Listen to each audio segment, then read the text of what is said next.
Well, good evening, everybody, and welcome back to another exciting episode of Down the Wrestling Rabbit Hole on the Lariat Network, podcasting network, the ever growing Lariat podcasting network. It seems like every week we get a new show, a better show. Um, Things are ever expanding here, more expanding than my waistline, Mozart. Which, by the way, I'm down 5 pounds from 2 weeks ago. So Are you? Is it because you choked on the roast beef? well, I You coughed had it to up. miss a few I meals? finally coughed it up. But Wait, is there a better show on the Lariat than ours? I mean, with all no, due no. I mean, respect to our we partners, are the bar, and then there's they gotta catch up to us. So, that's what I'm we, thinking. I mean, whether but it's true or not, that's exactly what I assume. right, but joining us tonight is a very special guest, a good friend of ours, Glen Osbourne, in ECWA, ECW, WWF. I could go on and on and on. An absolute icon and a legend in the wrestling business. Glenn, welcome to Down the Wrestling Rabbit Hole, brother. How are I'm you? doing well. How are you, Howard and Mozart? It's good to see you guys both. I'm doing. Happy New Year to Hey, both you what's going on, guys. I Glenn? guess it's still appropriate to say that. Yeah, Happy, yes, yeah, it yes. has been a few weeks since we've It's been seen a you, while. hasn't it? Wow. How was your holidays, man? You were Good, good? good. Yeah, how about you guys? Safe, and I hope everyone was Yeah. everyone was happy and healthy. So that's good. Yeah, Nice. it was killer. Don't forget, and Glenn accolades too. Glenn was a TWA guy, Tri-State Wrestling Hmm. Alliance. Yeah, Yes. Hmm definitely. which was the Absolutely. precursor to Precursor to ECW. Eastern yes. Eastern Championship Wrestling. May I Eastern. Eastern, add. yes. Yeah, Yeah. Wow, that's yeah. oh Remember yeah. that? It's- I know. It's a little bit of history for you guys who, I usually get my history wrong, but I think I got this yes. one right. Yeah, you got So, it. so Glenn, we want to talk a little bit about, like, if we had a magic pencil, if we could not necessarily rebook a Magic. territory or a match or a pay-per-view or anything, but if we could rebrand a talent and we had, unlimited possibilities or whatever, we kind of want to go kind of down that rabbit hole a little bit and kind of talk with, is there anything you could do differently with, somebody? Um, and I'll throw out an interesting one, Mozart, because I think Yeah. and we talked about him earlier. I think he's a hell of a wrestler. Hmm Had some great matches. Was an elite tag team for a lot of years. But Okay. I'll go post barbershop, Glenn, with Marty Post Jannetty. barbershop. Marty. Yes. How would you it's now they were the Rockers, right? And then Sean, of course, skyrockets to fame. Sure. And it seems like Marty kind of got left kind of in the dust. Although, I don't know, maybe I'm wrong, but I thought Marty was far better than Shawn Michaels when it came Oh, to you talent. said it. Oh no, he just set the internet world on fire. The I said it. Lariat fans are fired up now. He Yes. said it out loud. I said it out loud. Wow. And for whatever reason, he got booked the way he does. What if you could have taken that moment post barbershop and repackaged Marty Jannetty? Is there something different you may have done with him, given him a different persona or a different look to kind of further his career a little bit? Well, I thought, and he was excellent. I mean, make no mistake, nice guy too. Did you work with him, I've been Glenn? on some shows with him though, and he was a really nice guy. Okay. All right. And he was excellent in the ring. I agree. He was right up there. And I would have pushed him absolutely, like that first when they feuded. I thought it was great when they brought him back on Raw and he beat Michaels. He came out under the disguise and everything was excellent. I think probably. Yeah. I mean, I want to speak for anybody, but everybody. But I think just the bad habits, the personal stuff is Mhm. obviously what kept him back. If he was more, from what I understand, more reliable, absolutely, he was definitely worthy of being pushed. Absolutely, as a singles, like Shawn Michaels would. I mean, that's my opinion. He was so good. Those guys don't.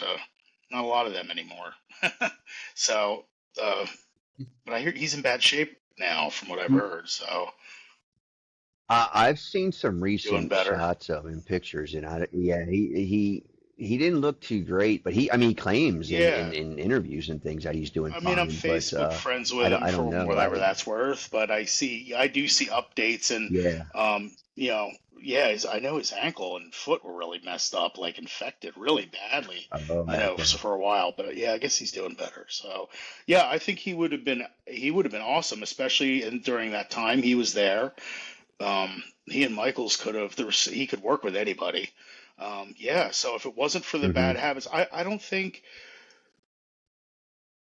repackaging is like Marty Jannetty worked as Marty Jannetty, I think, when he was on, when he was clean or Hmm. when he was not partying so much, But I get from what I understand, it was just the habits, But I would have kept him. So just Mhm. his bad habits, not necessarily his wrestling ability, just his extracurricular activities are what Yeah, kind of I hung think him up. so.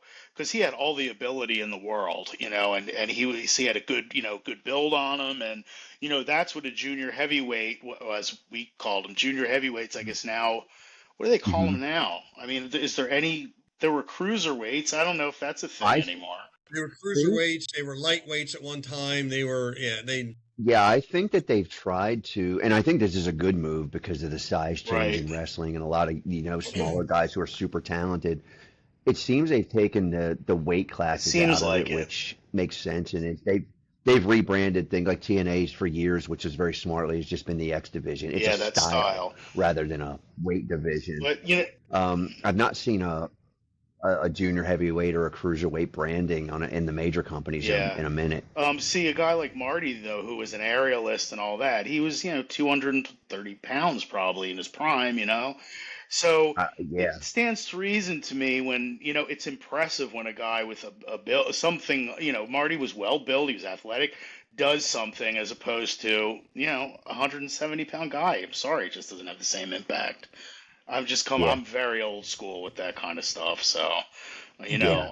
even just visually sitting in the crowd, the bigger guys take a bump, boom, it's more dramatic, Hmm.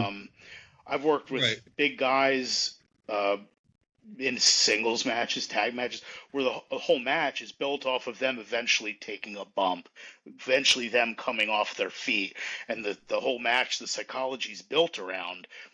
Whether sometimes that was me or whether I was tagging with like Mark Mest, like a giant guy or something like that. Um, Yeah. that was what you'd build up to, is that the fans just finally seeing that dude, taking that big bump, and that always brought him up. So, um, uh, yeah. Um, How do you think it would have changed the landscape? I'm curious because I've thought about this many times in the middle of the night when I can't go to sleep and I'm thinking about Marty Jannetty. I'm just kidding. Um, but no, seriously, when I start to contemplate things, I'm like, how would that have changed the landscape where, Sean and Brett kind of yeah, became the yeah, feature in that mid '90s in that time frame and used some excellent matches. Had Marty been that star at level two, I wonder, and I don't have the answer to this, how would the landscape have changed? I don't really see Sean being less of a no, role player, but then how do you where does Marty play? Because now you got two very similar type of personas, hmm similar styles. Obviously people aren't going to forget that quick that they were tag partners. If you wanted to separate them and you're trying to do the best for both guys, like how do you I don't even know where I'd begin. But how does that change the landscape of what we Well, I mean, know? think about what Marty, as a babyface, could have done with like a heel Owen Hart. What matches they could have had. Owen's another guy, thick, Hmm. stocky, thicker built Yeah. guy that could do all of that impressive Hmm. stuff. Um, Marty could have Yeah. absolutely been a top two. I mean, who am I to say? But like top, like a contender, I guess, as they call them. Uh, Hmm. Always in the mix, always, uh, going against the heel, with Michaels as a heel, taking on Brett, maybe Marty as a face against a heel Hmm. Owen. That just leaps to my mind. I think there's a lot you could have done with That's someone cool. that versatile, who could wrestle all different all different types, which is again kind of a lost art, is to wrestle to, you know, a 400 pounder versus a high flyer. And, I don't think you get too Hmm. much of that. Maybe I'm wrong nowadays, but if they do it, I always feel like the bigger guy is compelled to wrestle like the little guy.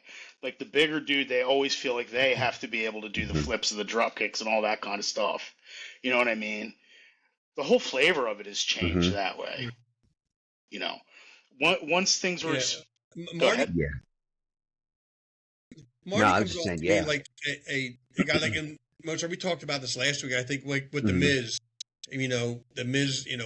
I said a couple weeks ago, the Miz in 2025 lost every singles match he was ever Yeah.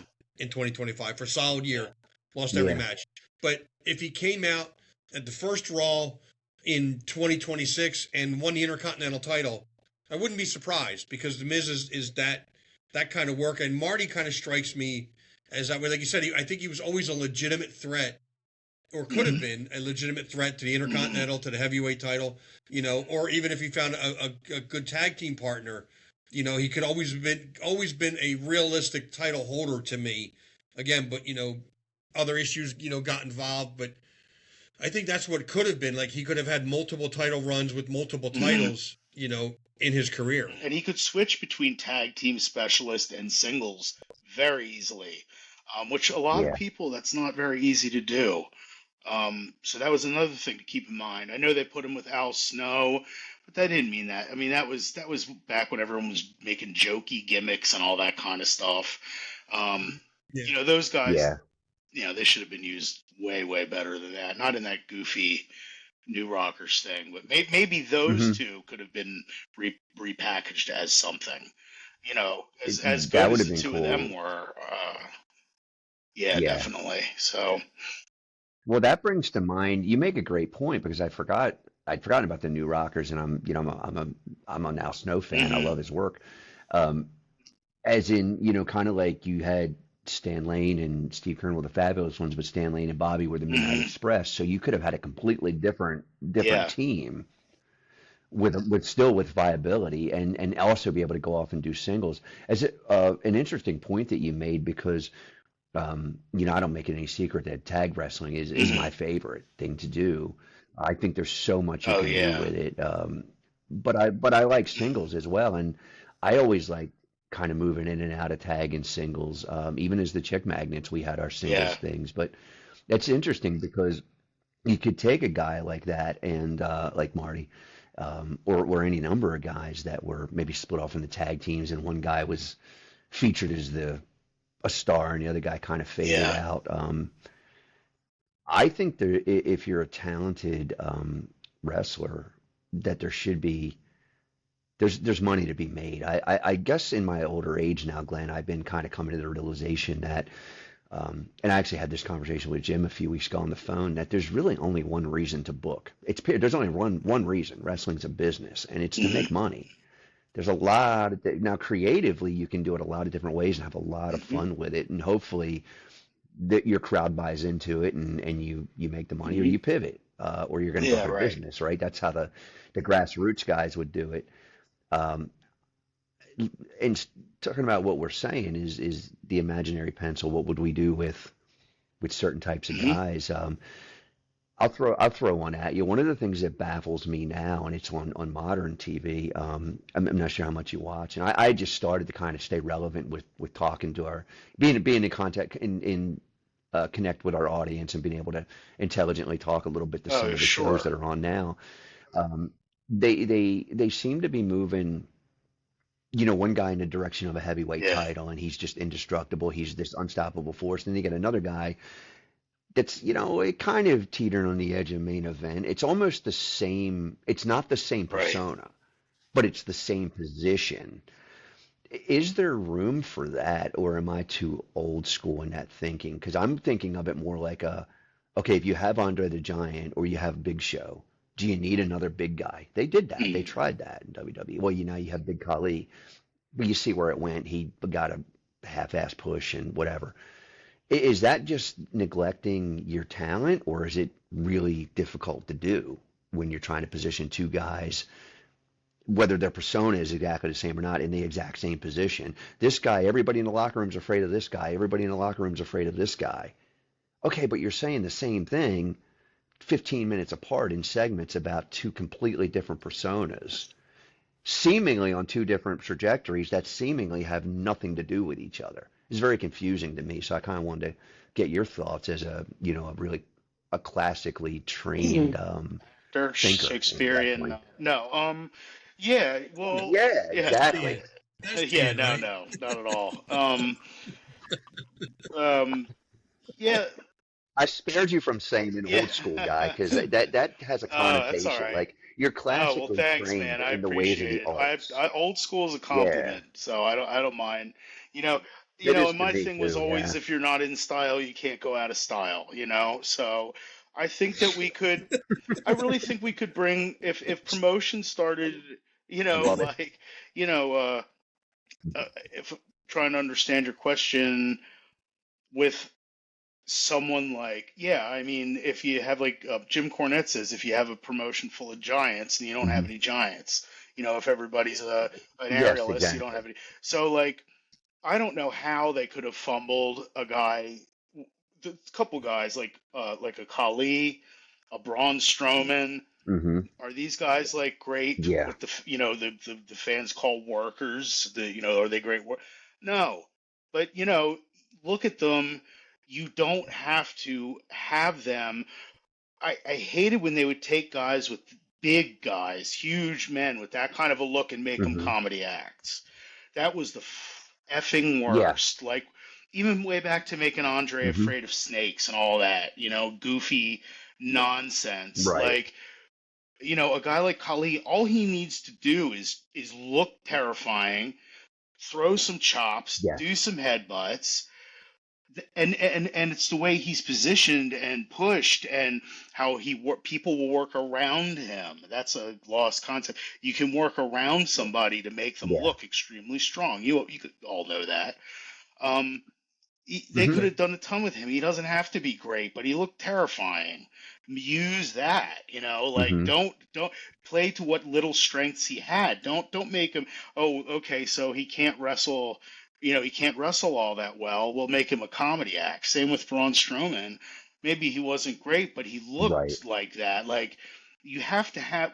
I miss the days where you'd have those differences in like a Marty Jannetty. Maybe put him with a big Braun Yeah. Strowman type of guy, and if they know how to work, it's gonna be you can make it really good. But you've got to have psychology. You could put a Yep. great match together like that with probably less than 10 moves in the whole match because guys they know what they're doing. Hmm. Now it'd be Braun Strowman would have to be doing moonsaults and trying to wrestle like Marty. It just wouldn't make any sense. They have a Yeah, guy like that. Right. Man, exactly. promote him like a badass, unstoppable. When did that stop? Like that we had Hmm. wrestlers that were out to just hurt people. Big, badass, rugged guys Hmm. that were just out to hurt people. They weren't pretty, like Joe LeDukes, and guys like Yeah. that. Like that's what a Braun Oh yeah. Strowman could be. That guy didn't have Hmm. technical Right. skills, but he was terrifying, and the fans believed anything he Hmm. did, and that was the key. Those guys, maybe they're not great, workers, work rate, as they say. That term didn't exist when I was, wrestling, but It no, didn't, did it? Not even that's when an I broke internet in. It was that's just an coming internet around. term Yeah. completely. But Yeah. like, Yeah. Well, Hmm. back to your psychology thing with yeah, with Kali, with Strowman, with all of the bigger guys. To me, the from a fan's point of view, and it helps yeah, on commentary when you're watching it, is the Marty Jannetty against Kali. If that's happening, Marty's going to try to take, as they say, the big guy off his yes, feet. So now we're the same size, right? If I can get him to his yeah, knees, but I gotta be careful because I don't want him to grab a yeah, hold of me. So, because when he grabs a hold of me, that's when he tosses me into the yeah. turnbuckle or flings me over the top rope.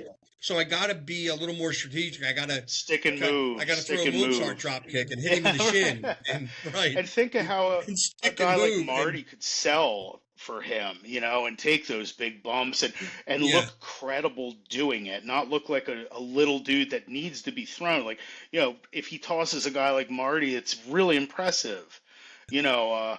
And then Hmm. that could be a match where, Marty looks like he's going to bump him. It looks like he's going to bump, blah, blah, blah. And, then somehow he cuts him off. Make him work like a giant, work big guys like big guys. Yeah. When people have to defend Andre and say, well, in the 70s, he could throw a drop kick. Who cares? I mean, with the size of him, Right. that was the draw. I think it takes away a little bit Exactly. when giants do drop kicks a little bit. I don't think they should look as super agile, even if they can do it. I think it takes away from the look of the whole giant thing. Big Show as the giant in WCW, I thought was really good because he could do that Hmm. stuff, and somehow with him, like, I don't know, somehow that came off. I still wasn't like the biggest fan of it just because he looked so great. Maybe like, but how they did it with him, once in a while he'd pull out a drop kick and you'd be like, holy shit. But he shouldn't have been in there trading holds like, you know, I don't know who's like, I don't know, like Will Ospreay, these guys now, But like, just yeah, because they, like he's Dean Malenko. yeah, exactly. Yeah, like Dean Malenko. Again, Yeah. it's about, Well, I think the yeah, problem that WWE has now is, like Mozart was saying, they have two bad guys that they're pushing. Now their paths are never going to cross because they're both on the same side of the right. fence. That they're pushing as the toughest, scariest, and when I say biggest, I mean like toughest, Yeah, strongest sure. guys in the locker room. But you're saying it about one guy, but then, like you said, 10, 15 minutes later, you're saying the same exact thing about the other Yeah. guy. I don't know that there's room on the Yeah. roster, and I shared with Yeah. Mozart earlier, Jeff Jarrett said it when he was in TNA, there's only one king of the Yeah. mountain. Mhm. So you should only be pushing one of them. Right. And That makes one of them, sense, yeah.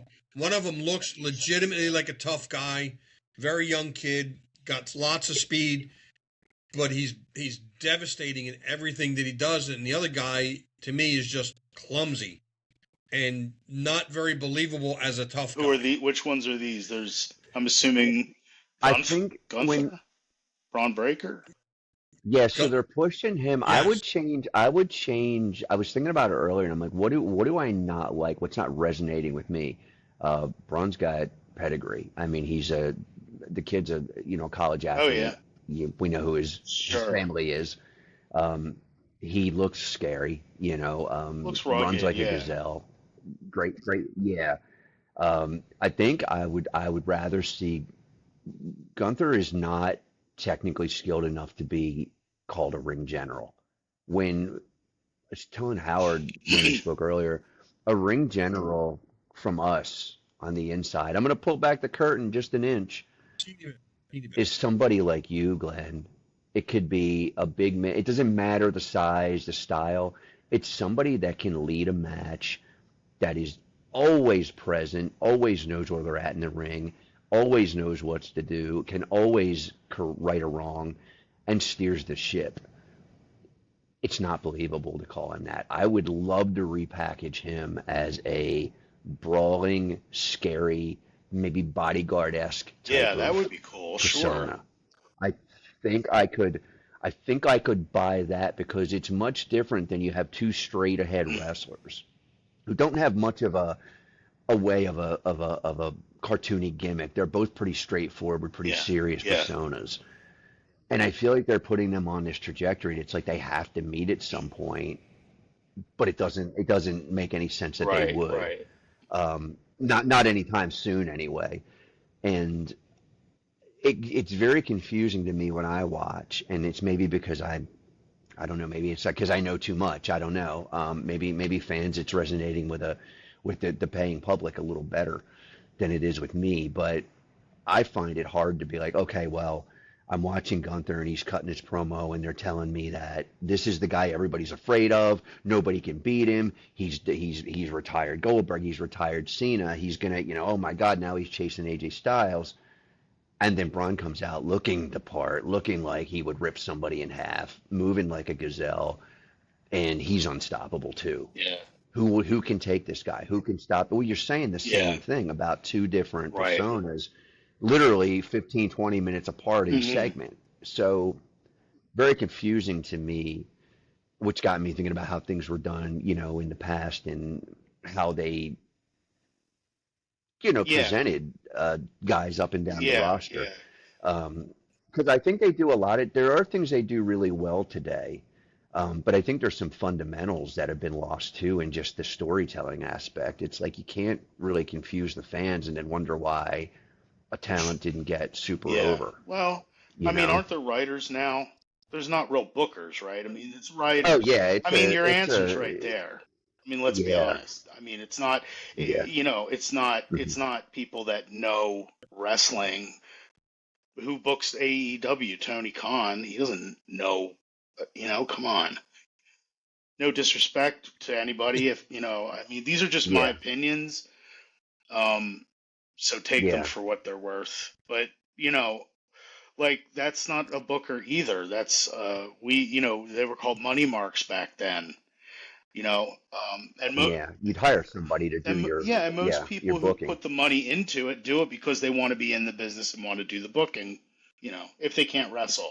Hmm. So I mean, I think that's kind of like what you've got there. WWE is such I call it, corporate entertainment incorporated because it's just what it Yeah. is. Um, Anytime they Hmm. come up with names for characters before they even have a person, they just have a Yeah. list of like corporate names, like porn names, set up. And oh, this girl looks good. She'll be Yeah. Violet Dupree, or Hmm. and this guy looks like Mercer, Thurgood or whatever, and then they give them these goofy, Yeah. whether they fit or not. Whether they fit or not, they'll try to fit a square peg into a round hole because they want to fill that role. What Yeah. Jim used to go Wait, ahead. was was I almost Mercer Thurgood Yeah. when you came up with my nickname? Mercer Thorogood the second. I feel like Howard, I'm feeling like somehow I was real close to that name, and You're, he's been Right. holding you're on to that for excellent. 25 years. Well, I'm sorry. Go Johnny ahead. You were Blaze saying, wound up Jim. with Nigel Fairservice, so that was another one. He did my. He got hit.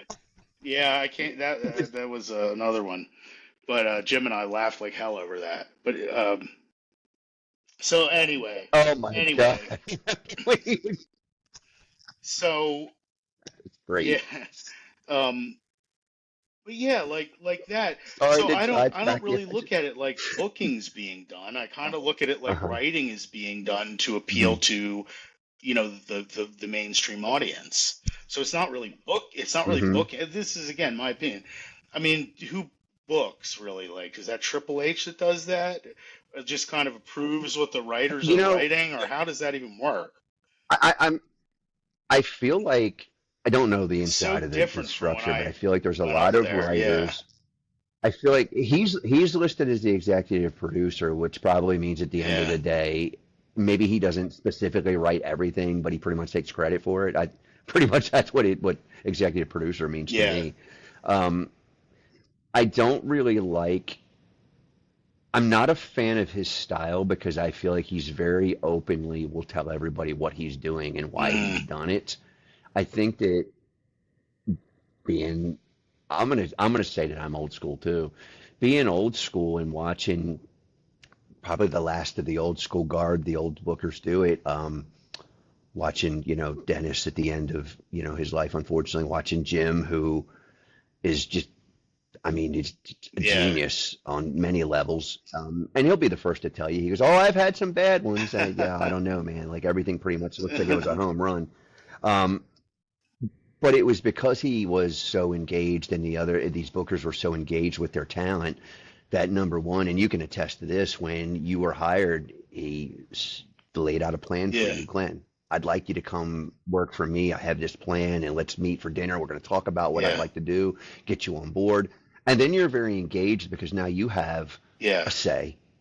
He's not big. Oh, well, Glenn, I see that you're, doing the Madman from the Badlands or the Beast, which was a really cool Thanks. persona. I want you to come in and put on clown Yeah, makeup. You know what I mean? He knew what he was right, hiring. That's why right, he right. hired in. So he had a Yeah, position. He wanted that type of yes, persona. So now he can come up with ideas, and he could be any number she could be any number of great bookers, and say to you, hey, this is our plan for the next Yeah, 6 months. How are your dates looking? exactly. Can you make the dates? Right. Because the first thing he told That's me was like, you always want to that's see if how they it can make the always dates was. Like first. that's how it was. I would get Hmm. calls when I was Yeah, doing this full time through the '90s. Every promoter would yeah. call me, and I can't Dennis Whipwreck say would call me he would run Hmm. on Sundays or whatever, and okay, let's get your next Yeah. couple of months of Sundays down. Jim, I always got the preference, Dennis, anybody that Yep. so. Um, Hmm. they were very good, like you were saying, at when a spot opened, then they'd fill that spot. It's not like there was pre-made, Hmm. names, prefab this, prefab that. And I think a big difference too Yeah. is guys like Jim and Dennis and everybody and loved the Hmm. business. They loved wrestling. Yeah. It's run now by a lot of people that Yeah. just don't love wrestling and don't give a shit. Are we allowed to curse a little in here? Okay. Yeah. I Yeah. Steve Oh will yeah. edit it out if he just can. that It's all kind of right. If we stuff. don't cuss, it's not a down the rabbit hole episode if we don't throw one or But two it's out just there. like, like we said, it's writers, it's corporate, it's run by a corporate entity. It's not a booker who loves Yeah. the business. It's not, that's what made guys like Jim and Dennis special, is that they loved the Hmm. business and Yeah. um, not the industry, the business. It was explained to me by Joel Goodhart a long time Hmm. ago that there's the industry and there's the business. A lot of people now are in the industry, but they've never been in the business. Do you know what I mean? So, um, Yep. Right. Hmm. so you've got a lot of people who really aren't in it, never were in it, weren't fans of it, writing it. So why is anyone shocked that stuff looks terrible or doesn't make any sense? It's not wrestling people. It's like Bobby Heenan. I heard in Hmm. an interview years ago Right. said we let the wrong people, we smartened up the wrong people. So now the fans are Oh. smart and everybody's smart, and you know, people say kayfabe's dead, and that's always whatever nails on the chalkboard to me. But again, my trainers were old school, everything. I was just raised like that. So Yeah. anyway, boy, we really got off Right. track. And I no, No, but this well, is what that's why happened. the rabbit hole will go like this. It'll be Okay. all over the place. It'll be like it'd be like And a mole colony. I place 100% of the blame of what's happened in WWE especially squarely on Triple H. And here's why: because while you guys were talking about it, I did a quick search, and the internet being what it is, but obviously How many Triple H. spoilers did you find in that 5 minutes? I purposely didn't look for spoilers, but I did see obviously that Triple H is Mm, officially the chief content cheap content. officer, That's what they're calling them. Yep. which means he has final say. He is the Vince McMahon of the Okay. WWE. Now he's got final say in everything match wise that goes on. And here's why I say it's all 100% Triple H's fault, because he's getting creative help from Bruce Pritchard and Michael Hayes, two relatively old school guys that if you're not really listening to them and Mm, you're doing whatever you want to do anyway. Now listen, they'll say the same thing about Vince. Well, Vince, we came to ideas with Vince and Vince did whatever he wanted. But Vince had a mind for, like you said, the business. That's where he was focused, was making the business bigger. I don't think Triple H, I know you're listening, and if you want, yeah, from Saudi. comment in the comments, and I'll send you my address, and we You're can talk right. about it. But Triple H doesn't have a mind for the business end of it. Howard's throwing down gauntlets, Glenn. He's ready to fight Triple H. Oh my I'm just God. saying. Well, because I said earlier, Let's book it. Glenn, and I love independent wrestling. It's to me, it's far more entertaining now than mainstream wrestling. I love going to the ECWA shows, and I shared this with Mozart earlier, and on other podcasts. There's nobody on the AEW, and short of the Vision, which is Braun Breaker and those guys in WWE, that scares me. And I'm just a Yeah. fan. But I look at the ECWA roster and I'm like, these guys look more legitimate to me than the guys that are doing it in WWE and AEW and at that what we'll call the elite level. Not saying that these guys at ECW aren't elite, but those guys, like, I don't know how many of them guys in that locker room I could take. Maybe Cheyenne Ortiz, maybe, Maybe. maybe If you're Cheyenne. lucky. If you're lucky, Cheyenne will Right, shoot on your ass. He'll have you in a double wrist lock and, turn your ass over and you'll be done. right. Mm. But I should be afraid of these guys, Yeah, especially the bad guys on the roster. Like they should put fear into yeah, me, yeah, and they don't because I don't believe 99% yeah, of them. yeah. No, I understand that, man. Absolutely. You know, You- Do you think the kids will buy it though? Do you think the kids are buying it, Howard? Or do you think that we're just old men and we're like, no, I ain't scared of that because I've been No, beat up too many I don't times? know that the kids are buying it per se. Yeah. I just Hmm. think they're watching it for what it is. Obviously, the Yeah. kids are way smarter than we are. I mean, they know more now than we ever did. But I think they're looking at it for what it Hmm. is. It's 2 hours of whether it's good or bad. It's still 2 hours of entertainment. They Yeah. get to go out. They get to say. They can tell their friends, "Oh, I saw Cody Rhodes. I saw Roman Reigns. I saw Braun Breaker." Hmm. So they have that. But I don't think they're watching it the same as like when we watched it, when you guys were wrestling. It's not the same fan no, base. God, It's no. not. It's I completely Yeah. don't know different. how people can, Turned over. honestly, Yeah. I mean, this is so completely different. I mean, like, I think to trace it back further, Howard, even is with Vince McMahon being a great businessman. I think a lot, though, of what we are dealing with today with today's wrestling comes from his embarrassment of the business. I think his desire Hmm. to separate himself, to, publicly announce kayfabe, to publicly come Yes. out. So what did he do? It was very short-sighted because what happens when you take away kayfabe is you take away the rooting interest of the fans. Now that they're not going to be as Yes. emotionally invested because now you've told them how everything is done. So when everything is out like Right. that, what are you left to do but just look at how the mechanics of the moves are done? Because that's the only thing that's Hmm. Right. real to them is these Hmm. crazy moves are the only thing that's real.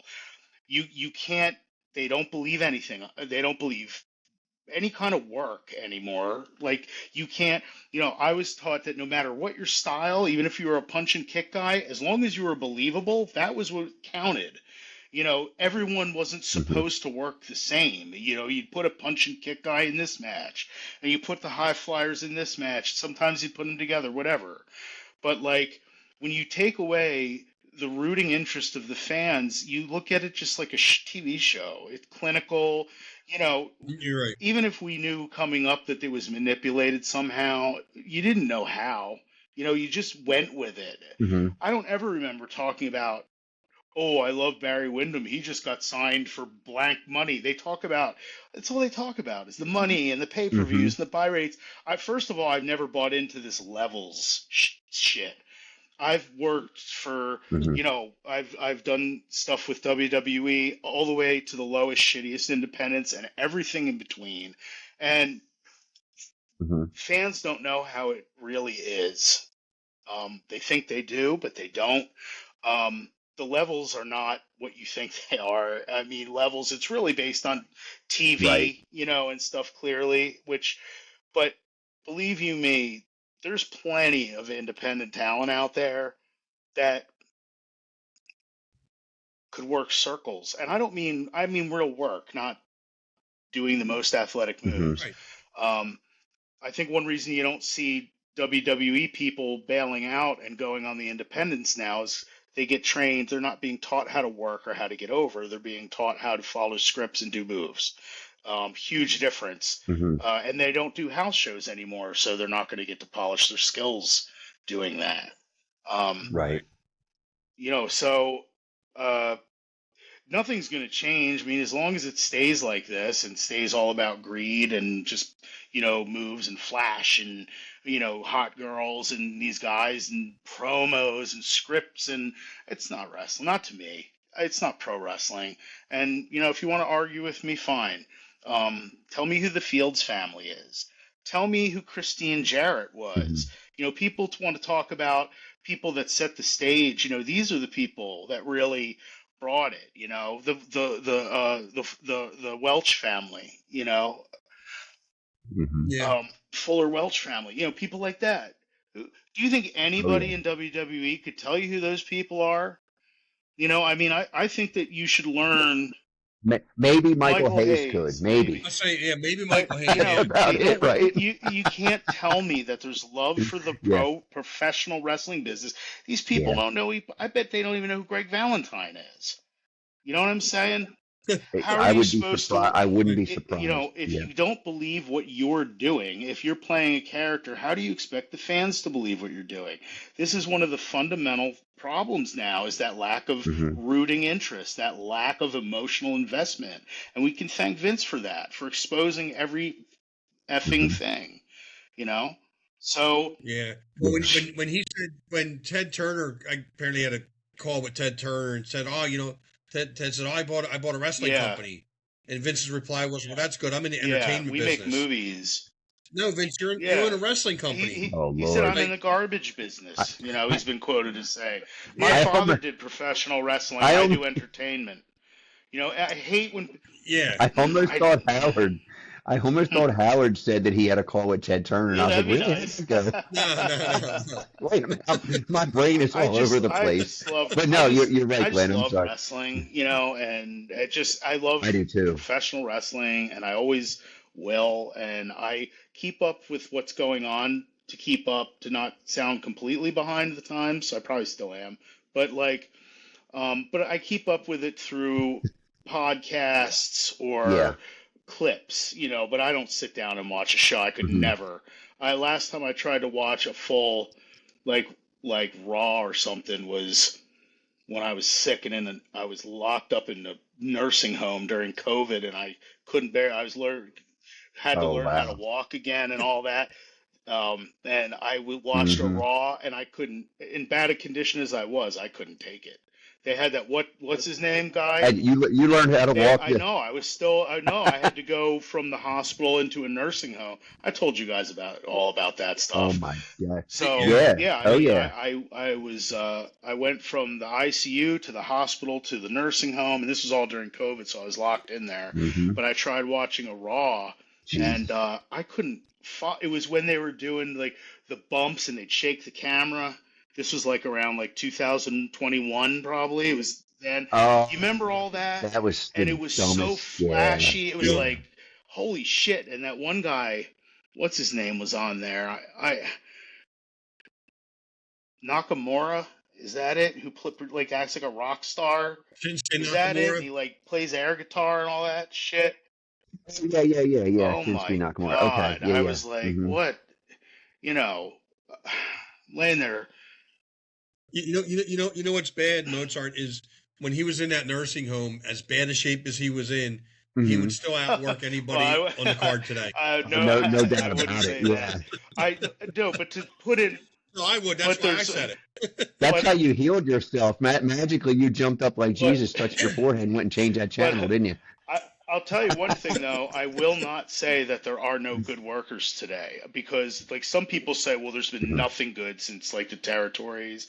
Well, I mean, I definitely prefer Yeah. that. That's my kind of wrestling, but I will say the Right. athleticism is Yeah. out of, I mean, it's unbelievable. I worry for, Oh, yeah. I always was safe, and I still wound Exactly. up with a body full of injuries.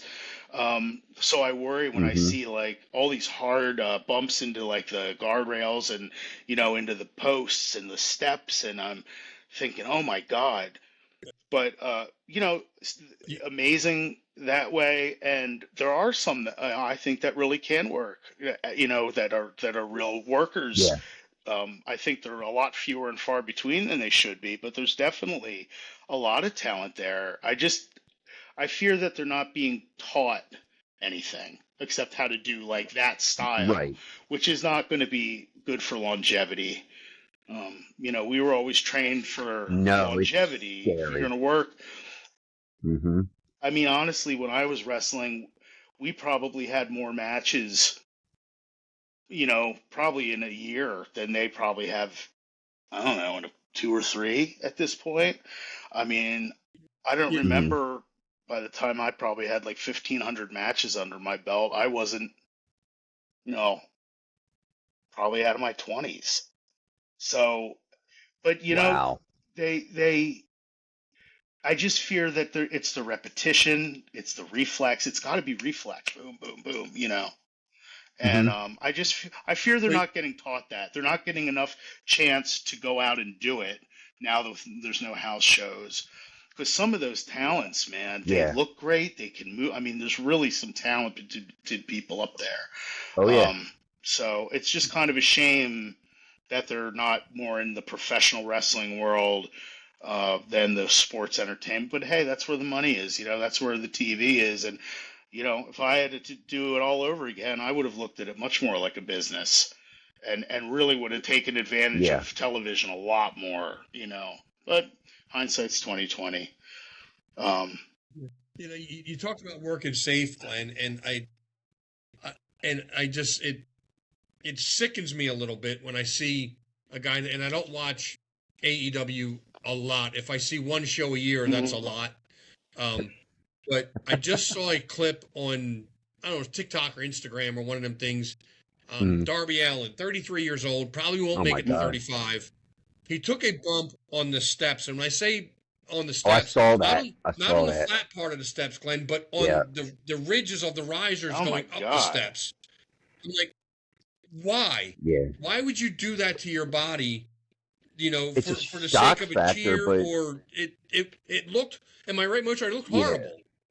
it looked horrible, but it probably hurt like hell. Well, Right. Um, we do you remember Glenn? I don't know if I told you this before, Howard, but I don't know why somebody would want to do that, but I know why. Let me rephrase it. I know why they want to do it. I just don't know why they don't use more common sense. It's a shock factor thing. It's like I'm going to be the biggest star because I did the craziest stunt. And I remember we worked with a kid. I'll leave him nameless, but you know who he is. We worked with him in Pennsylvania Championship Wrestling, and he decided to do a blade job on his stomach, and he just ripped oh himself all to God, shreds. I don't know if I was there for that Um, one. and he came back. Hmm. Yeah, you worked Oh, that show. Mula was on the show. Mula was with us. Boy, she lit him up. She lit wow. him up. She's like, "What are you Yeah. doing?" Well, it's a shock factor. I mean, she sat him down and like was very concerned. Like that's not how you work. Oh, Why would you do that? And that's I what know who you're wrestling was talking. I know who you're talking becoming. about. Yep, You I know know what I mean? exactly who you're talking Yeah. about. So, Yep. and it's like, and he was a cool Yeah. dude. He Yep. was a very, Yep. very cool dude. I Oh wrestled him yeah. tons of Yeah. times. And but it was like it would be like it would be dependent on who he was Yeah. wrestling, and he would do all the hardcore Yeah. stuff and cut Yeah. himself. And I'm like, okay, you made what, $30 Yeah. here? You got a little payday. Maybe you got a free pierogi at the back of the. But I don't know. I could never figure out, and I would actually ask these guys, and I still do if I'm talking to somebody. I was like, why would you want to do Yeah. that? Yeah. Like I understand like what I'm signed up to do, like in a performance aspect, and that I could get hurt. I've been hurt. Um, but not to the point that I can't do it anymore, and I'm in my That's awesome, 50s, man. you know. God bless you. And that's one of the things that Jim said to me. Jim told me when I was still in my 20s, I just started, and he said, if you wrestle a safe style and you listen to what I tell you and you listen to your trainers and you learn how to work, you'll be doing this way into your That's 50s. awesome, man. And I said, no way. There's no way I could do that. And I didn't say that, but I was thinking that. And I I can. I do it with no problem. I can still put on a decent match. Yeah. But I question when guys will do so. Whenever somebody tells me I'm going to do a dive, I need them to make it make sense to me if I'm working with them. I'm right with you, Why man. and where? How are you I coming? hated And how are we dives. I doing it? hated taking those effing Yeah. things. Um, Well, yeah, because like it's on us to make sure that they don't bust a skull yeah. open. And I'm like, all right, how are you coming? How light are you?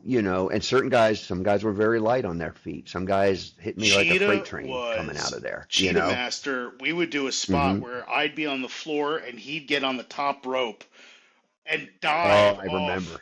on Hmm. top of me. Of course, it Hmm. felt like getting hit with a, but but for that kind of a dive, he was beautiful with it. I mean, Yeah. um, I Yeah. did not like. I was gonna. I was wrestling Devon Storm, crowbar, and he sat me Oh on the yeah. top turnbuckle, and he was going to go for the Hurricane Rana off the top. Well, Tom Brandy had Hmm. told me, he said, Yeah. don't ever take that thing. He said, it's like all it is two knee braces to the sides of the head, so uh, he was like, he got up and he set me up for it. I was like, boom, boom, shove, give him the bump. Because, I'm not going to take, I mean, like, Yeah. if you're not safe, if you don't feel right Right. taking something, I've taken the Yeah. Frankensteiner off of guys before, but Yeah. depending, when he was getting ready to give me that, I just thought of what Tom Brandy said. I was like, oh my God. So just cut him off, You're like, no. and Yeah. And he's a big dude. again, Like another he's not high a small flyer. guy. Yeah, So he's a big dude, big and yeah. tall and Hmm. rangy too. Yeah. So not that, and Hmm. that's not to disparage him at all. That was just my take on, like, Nah, he was you good. know, Hmm. on taking something like that. But you work around stuff. You work around stuff. That's knowing how to work and not following Yeah. a script, because we just, you know, stuff like that's happened a million times in matches I've been in, and nobody would Yeah. know. We were taught how to cover and, keep going, not panic, Exactly. not look toward the back like, oh shit, what Right. do we Hmm. do now? That's one thing that I think they Yeah. really get stuck on now with the scripts, is like, something's not working, Yeah. Oh, oh definitely. shit, like they start to panic, or they try to just go right into it Yeah. again, and like they don't know how to build back to it. You know what I mean? It just looks very mechanical, Yeah. like, okay, we missed it, let's try it again, rather than, okay, we Right. missed it, let's work around, do it again, then hit it. Does that make sense? You know what I Yeah. mean? Yeah. No, it And, makes perfect sense. you mentioned Cheetah Master earlier, and I've heard Mozart, and both you guys have nothing but high praise for Oh Cheetah yeah. Master. And Mozart described him as having like that Hulk Hogan kind of pop when he comes out, that kind of energy that he would Yeah. generate. He was the local Hulk Hogan, like, in our area Yes. here. And It I mean, it didn't goes matter further where he than went.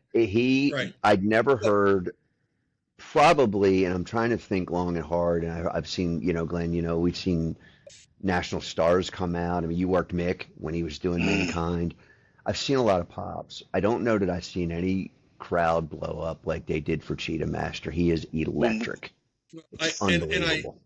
I went and saw, like, I went and YouTube because I want to Hmm. see his work, and I was watching it just He's a from a wild man. wrestling fan. Oh Like, yeah. just I wanted to see his work. So the Hmm. YouTube video was probably, I don't know, 8 or 9 minutes long. I'm like, oh, this is a decent match. I can get a couple of minutes, see what he's like. 5 minutes And of it was Welcome to the Jungle, though. yeah. yeah, yeah, yeah, he didn't step into the ring till after 3.5 minutes. And every time he, like, Easily. went around the ring, the crowd got loud, and as he made another lap, it got louder and louder. I'm like, this is all this guy's got to do. He could literally walk back to the dressing room, and the people would be happy. And I'm like, what is it about him that he can generate that kind of Oh, Well, excitement? because he Because can I do thought it that, was and awesome. he can do it standing in a yeah, room. He can give a he's lecture in his very day job. He can charismatic. walk up to a crowd of kids. Just Yeah. like Uh-huh. personally, and traveling with him, Hmm. like just me and him, we did some road trips together and stuff. Great. I mean, he's so Hmm. easy to just have a nice conversation with. Um, just talked about everything. I mean, I consider him a really good friend for years now. And, the cool thing Yeah. about him too is he wasn't a fan. He didn't grow up a fan. He's probably one of the last generations of guys that got into it who, like, weren't fans first, but got kind of talked. He got, like, Hmm. talked into it. He was the story, right? Yeah. Mozart and Howard. Yep. Yeah, Oh how he yeah. was talked. No, I don't know his backstory. No, I assumed he was a No, I'll fan make it really first. fast. He was Hmm. a guidance counselor for youth groups, and one of the things that they would do Hmm. is take them out for an evening of wrestling. So he took the kids in his charge to gym shows, I think once or twice, and the kids got so excited, and Cheetah Master always had, this real athletic look. He's tall, good looking guy, and they said you should give this a shot. Hmm. So eventually he wound up, the kids got on him so much, he thought, all right, well, so he talked to Jim about it and One and got done, he thought. rudimentary training, exactly, and this and that. He took to it so, he was such a Yeah. natural. Like, he took to it. Some of my best matches were with him, and like he just picked Oh it yeah. up, he just soaked it up like a sponge, and really came to. He always like was like a had so it took it like a lark, like, ooh, I'm doing this wrestling thing, like, ooh, um, but then he learned to really respect it and see it for what it was and care about it and really learn to Yeah. love the business. So, again, that's why I have such high praise. And he really stuck with it and came back from a really bad injury. Remember that, Mozart, when he I do. completely destroyed his He thought knee? his knee. Yeah. And Yeah. He's got a scar like going straight down the yeah, front of it. They had to yeah. open it up, and it was Ooh. before the days of orthoscopic. Yeah, and still came back, and that was probably halfway through his career. I mean, he still Yeah, came back and had a good run after yeah. that. I owned I worked out at the gym he owned forever, and he would come in. He would sort of always bring me books on the history of wrestling. He got very, very well He did. versed. Like you wouldn't know that he wasn't this diehard fan growing up. Yeah, he watched it a little bit. He probably knew who some guys were, um, but it really wasn't like, oh my God, I can't miss a show. And he just became so schooled in the history of it, and he'd bring in these books and he'd start talking about the old. I'm watching YouTube, and I'm watching the world class shows now. We'd sit Yeah. there and talk about it while I'm doing. He'd finish up with a client because he was a personal trainer at the time too, and yeah, it was just strangely weird how electric he was, and that's the stuff that you Well, can't and teach you remember, somebody. You'll never be able to teach that. WWF was looking at him, too. Stephanie And loved him. because Oh he, yeah. you look at how Hmm. he looked in like Hmm. 96, 7, 8, 9. I mean, when Oh he had the yeah. long hair and he was just like six Yeah. two and like 225 or 30, just Hmm. really well muscled, tan. I mean, no wonder. I Oh mean, yeah. he looked amazing. He And he had the could look. work and he Hmm. could talk, all of it. Yeah. So yeah, I mean, he was He awesome. did do you remember he did a dark match against one of the luchadors, one of the guys they were bringing in from S.A. Mexico. He did Rios. one of those no, it wasn't S.A. Rios. It wasn't dark. It was for Jacked. It was for Cool. the TV Okay. show, the Saturday night show. And it was pretty cool to see him, do his he didn't change a thing, still no shoes on, feet Yeah. taped up, jumping off the top rope like crazy, you were there? Do you remember when he did the splash and Jimmy Snuka was on the Yes. show and he's like, "Oh my Yeah. God, I gotta go. I don't know what I'm gonna Yeah. do. I don't know He what I'm was, gonna yeah, do. nervous. I gotta talk to Jimmy." And he says, I went up to Jimmy, and Jimmy's sitting in the corner getting ready. He says, well, sir, I did, and he's real Yeah. nervous, and I'm like, "You were nervous?" He's like, "Oh yeah." He says, "Well, I asked him like, can I do the splash too?" And he said he was quiet for a minute. I thought I was screwed, and he looked up and he goes, "Ah, it's yours now, brother." Oh, that was the That's coolest thing. awesome, man. But he did. And I was telling Howard though, Glenn, like no joke, like I wrestled him singles twice, and Which one's I took the splash both Snooker or times. Cheetah? Um, Okay. Cheetah, Oh, and that's Splash. he Yeah. said. He said, "You ever take the splash, Shug?" And I'm like, "Yeah, I've taken a splash plenty of times. You ever taken mine?" I was like, "No." He's like, "Just sit up a little bit, because I'm coming at you chest to chest." Oh dear God, I was a fine, but there's nobody in that crowd that would ever question the legitimacy of Yeah. that splash, Yeah, no doubt. because I felt He it. could I tater you felt it, and I sometimes was too. He okay. could throw a few He taters in could there. cater you, He yeah. would get into it. Not he didn't mean to, but he would, a couple, Oh, he was boom, excited, yeah. boom. Yeah, definitely. Definitely. It was like wrestling the pool boy. You'd get the pool boy all fired up and then get the hell beat out of you. Well, yeah, I wouldn't. Cheetah's one thing. No disrespect to the pool boy, but I would I have know, probably clotheslined him out of his I know, boots if I he know. tried that. I know you. Well, I think you did The several pool times. boy. Oh my God. We, we had Howard. We had these vintage training sessions together. It was great. A lot of times it would end up at the end of the night. It would just be me, Glenn, and the Yeah. pool boy. And Glenn's like, "All right, guys, body slams," and it's like one after another. We're just feeding him for the body slam. Oh, you guys are becoming pretty good heels. You can feed back pretty nicely. And I'm like, you think? It was like initiation time. That's about as bad as we got hazed as Glenn body slamming the crap out of us for Yeah. like 10 I minutes remember straight. that. That was Yeah, that's how I learned, you know. good I times. think I told you when JT Smith up at Ringmasters back 175 years ago Uh-huh. when we were training, and he was learning the Samoan drop. They thought that'd be a good move for his arsenal.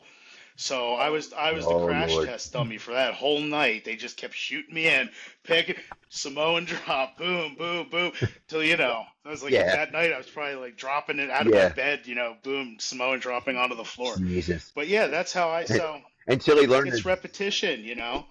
I remember they'd line Yeah. up and say, all right, backdrops, that kind of thing. And you just and just all that conditioning stuff. I I I tell you, I'll tell the listeners and Howard here and our producer Steve a secret. I hate back body drops. I took a decent one, but they scared the crap out of me. I don't know why. I couldn't stand them. I mean, I did. Fred Ross used to shoot me in for the back body drop, and I would come out. I'd be like, because that ring was small, and Jim's ring Yeah. was tiny, and he'd be like, back body drop. I'd be like, all right, can you come in real close? Because I'm afraid I'm gonna land on the turnbuckle. No, man, I got you, I got you. He would put me so far up in Yeah. the air, I would just be up there like crapping my pants. I couldn't wait to hit the mat. I was like, oh, it was I the gotta height. tell you, I man, don't know what it I was. It was used to the height. love taking backdrops, especially at the right point in the match when I was a heel, and then I'd take a big. I Mm-hmm. think Kalua was on with us, right? When we were talking about, he taught Yeah. me how to take the big Uh-huh. majestic backdrop where you go up like a Bobby Eaton style. Oh So, yeah. in the yeah, like when Nice. I was in the 90s again when I was younger and I would take those when Uh-huh. I right at the right time when a face was coming baby face back, big backdrop, boy, the people would pop on that, get way high in the air. Yeah. So I really liked taking them, and I took a really good one, but I credit that as one of the main bumps that fucked me up. I took it well, but I think because Yeah. I was like on the bigger side, it was more Yeah. jarring, and I'd get up really high, and when It is guys like boring. Tony Atlas and shit could really launch me, I'd get way up there, and that looked really cool. But Yeah. but that one, just Right. you're coming from so high, like you said,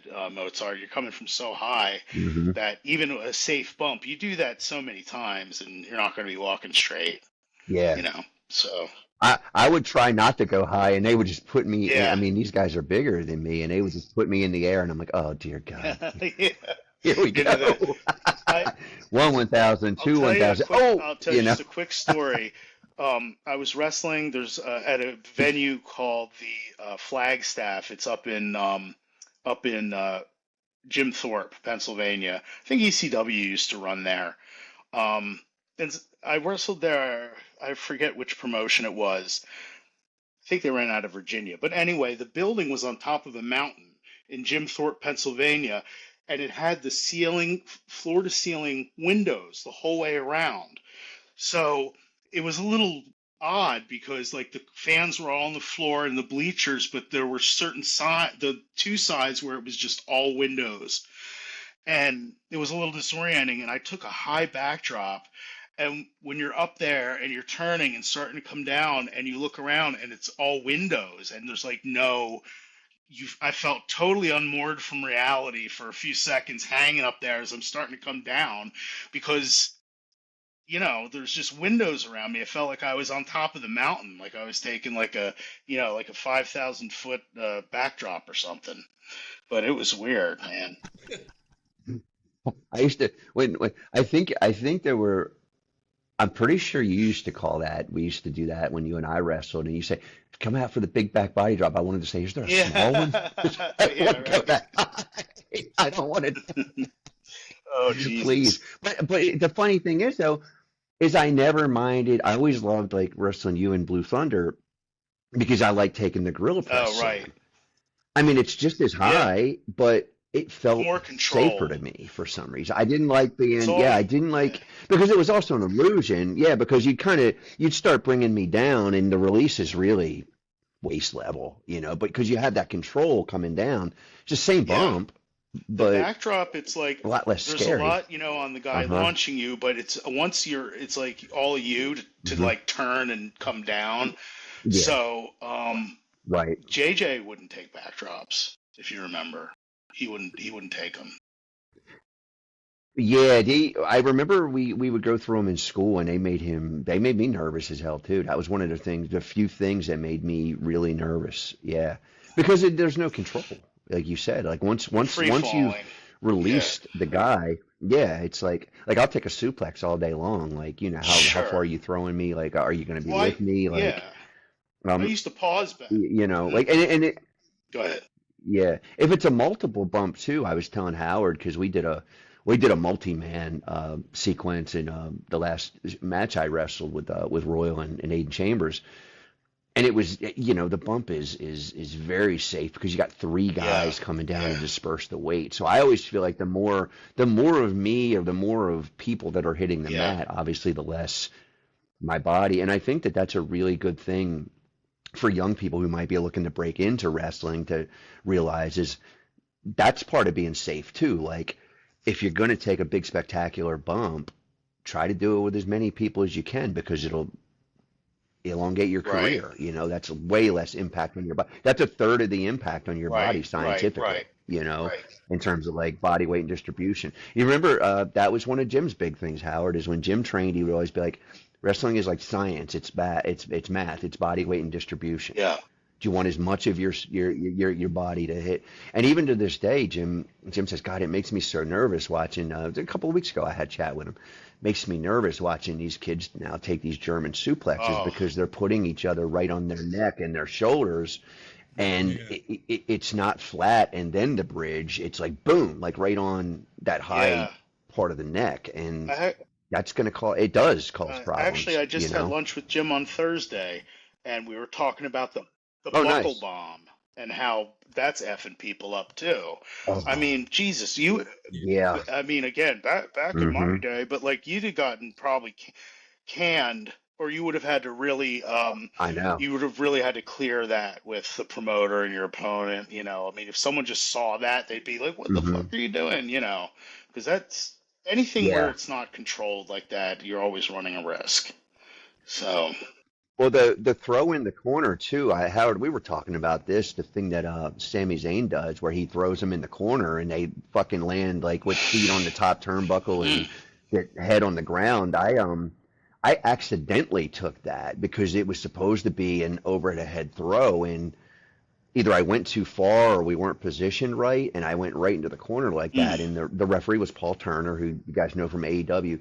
Paul slid in and he was like, "Are you okay? I need you to look at me. Are you okay?" And I was like, and I had to think about it for a minute. I'm like, "Yeah, thank God I'm good." For some reason, when I was younger, I was like rubber. Like I got lucky a few times. I mean, if I took that now, I mean, I might be like Howard, driving myself to the ER and running through red lights, or, I'll or tell stopping you, at every red light like it was Howard's God case. bless you, man. The fact that Uh you're huh. in your 50s and still working is amazing. There's so few guys out Yeah. there, like, well, Lala's another one, and he's Thank from you. like my generation. Yeah. So, and he's still out Well, I'm there. tagging with him now, That's so awesome. you gotta give him shit and tell him that Yeah. I'm carrying him now. It's up to me I, now. d- He broke me in, but now I'm carrying him. I definitely have to get up I'm to a kidding. show. I was talking to Jim about that when we had lunch, like about coming up Mhm. as just kind of rolling up, I'll not travel not with us. telling Ryan, just kind of popping in to Mhm. say hi.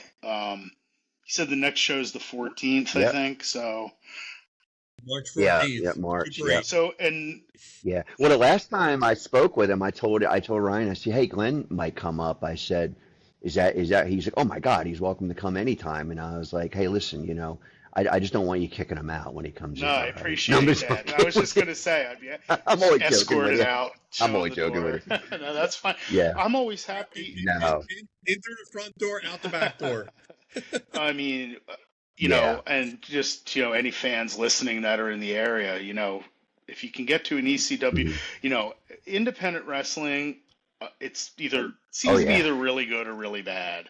But when it's really good, it's really good and it's fun and it's Hmm. so much more economical, especially now for families. Yeah. And when you get a good promotion like, ECWA, um, that the fans get so into the wrestlers there, Yeah. just like they would on TV, and they get so into it. That's great. Yes. And that's wrestling. Pro wrestling really is still alive. It's just not on mainstream television most of the time. So, That's exactly what I said.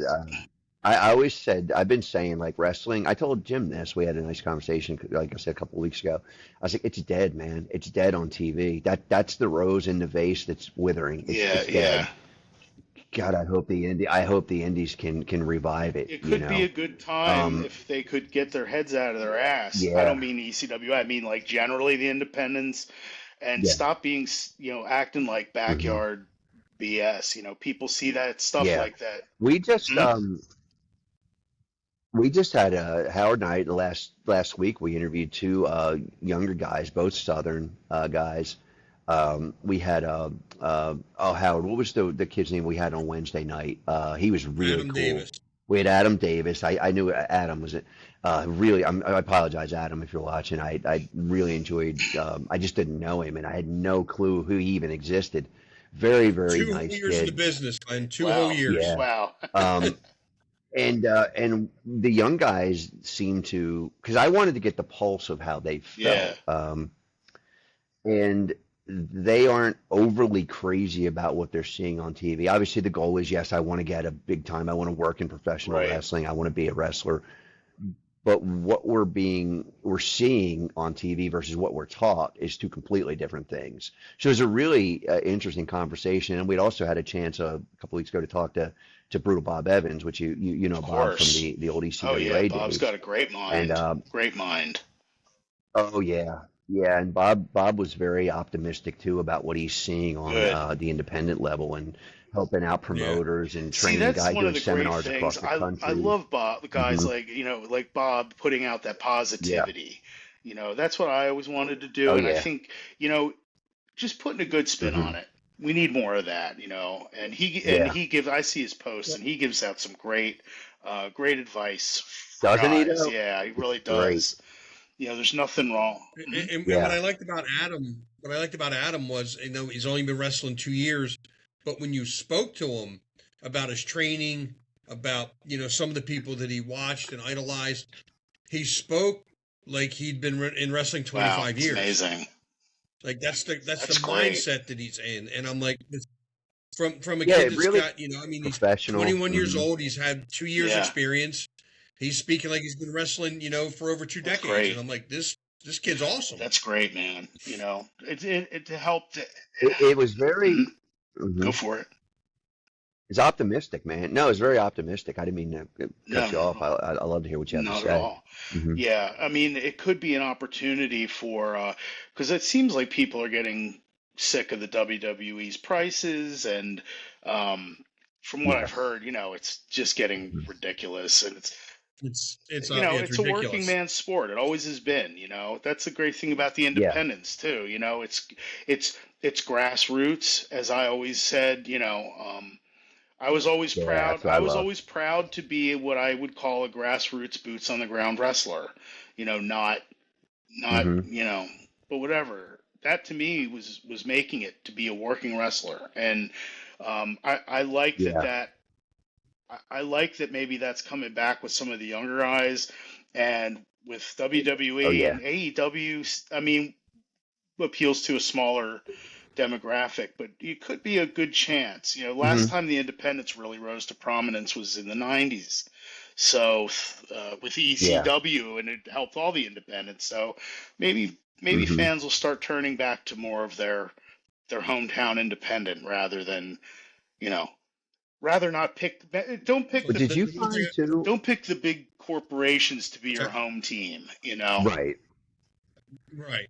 I know with you guys with Joel particularly, I've known Joel for a couple of years myself, and Jim, obviously, every promoter that I've always worked for, even going up to Chaotic when Jamie J. Mikowski had it, it's my buddy Chase Del Monte now, but it's always very tied to the community. Yes. And they're doing something for the venue that they're working in, or some portion is going toward some community thing, or even if they're just saying, hey, we'll give you X amount of tickets to bring your youth group out. Grassroots. That's the cool thing that both of these young guys were talking about too, is that that was like the territories. Yeah, They all look at Florida. How like Eddie Graham was so involved in Cowboy Luttrell with the boys groups. The camps and all that. That's exactly what that is. That's grassroots promoting. That's professional wrestling to me. That's to me anyway.